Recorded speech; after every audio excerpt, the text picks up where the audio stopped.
Good evening. Good evening, kings and queens. Good evening. How is everyone this beautiful Sunday evening? I hope that you've all had a fabulous day, a great day. Tonight is 7 minutes with my sisters, my kings, my queens, and just wanted to come on for a few minutes and talk to everyone. Today's topic is are you dancing in the rain or are you waiting for the storm to pass? So a very interesting topic, and I know that everybody goes through some things, and so I just wanted to come on quickly, talk to everyone. I see Tanya. Hey, Tanya. Hey, Maria. I said Maria this time.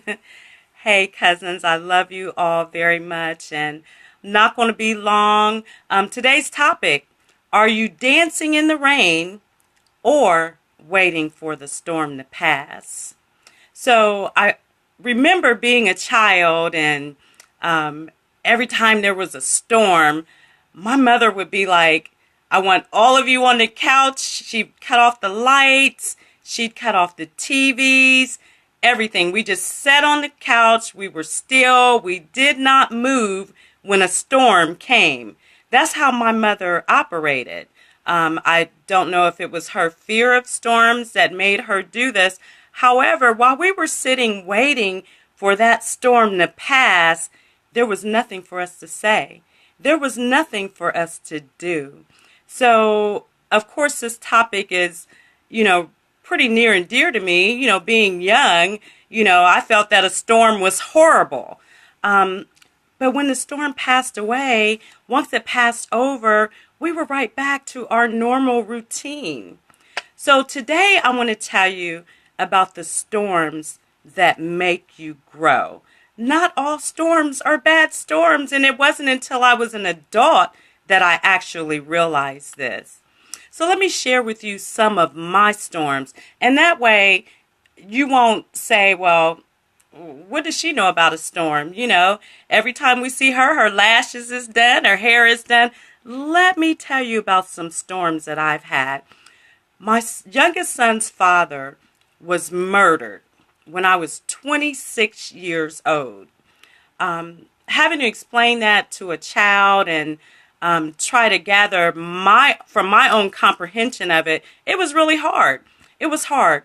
My first husband committed suicide after the loss of our baby girl and our granddaughter. So 1 year later, he committed suicide. So imagine me having to talk to my grandchildren about suicide.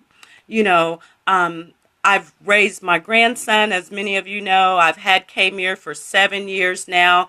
And it was just recently, this April, that his father was murdered. Talk about some storms. I know about storms, trust me.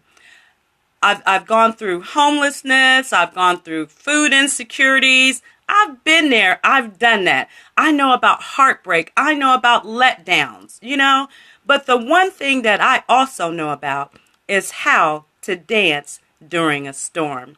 So one thing is that the storms were all new to me, but they weren't new to God. So God had designed this before I was even formed in the womb. He knew that these things were going to happen, but it was a test that I had to go through to see if my faith was strong enough or not. So when it's pouring down, it seems like you don't know what to do. You find yourself doubting, your ability to make moves to sustain yourself. I understand. This is called adversity.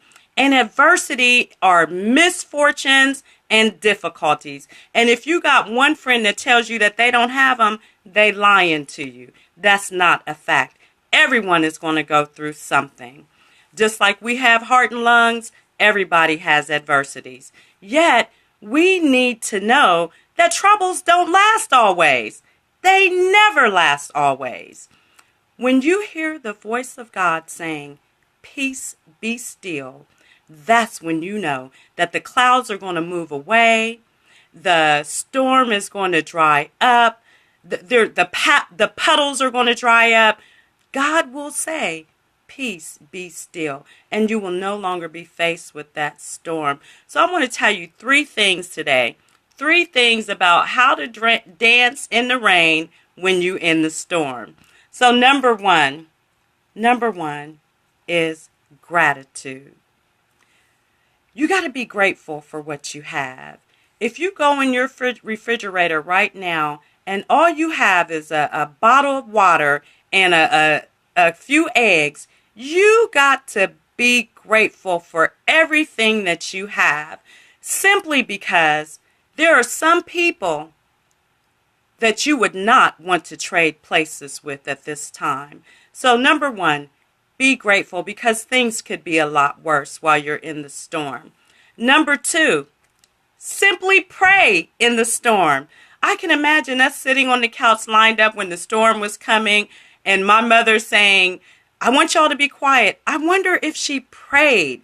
Now the acronym, there's a common acronym that's known for pray, P-R-A-Y. You're going to praise, repent, access, and yield. Things begin to happen in the storm when you begin to pray. Begin with gratitude. Forgive yourself for even being in the situation, and access your power and yield to the process. That's number 2. Number 3, change your attitude about the storm. When you know that you're not the only one going through a storm, you have to change your attitude. Change your attitude about the situation. Face the challenges that you're facing. Challenge yourself to change your mindset. Change your mindset when you're in the storm. Quit saying, whoa, it's me. And think about things and ways that you can come out of the storm.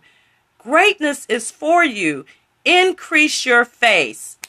Increase your faith. Absolutely. So learn how to dance in the storm. It's not going to be raining forever.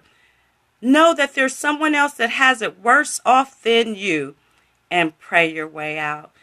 Thank you all for tuning in. I love you. And if you're in the storm, you want to talk about it, just simply hit me up. Have a great evening, everybody. I love you all. God bless you. Have a good evening.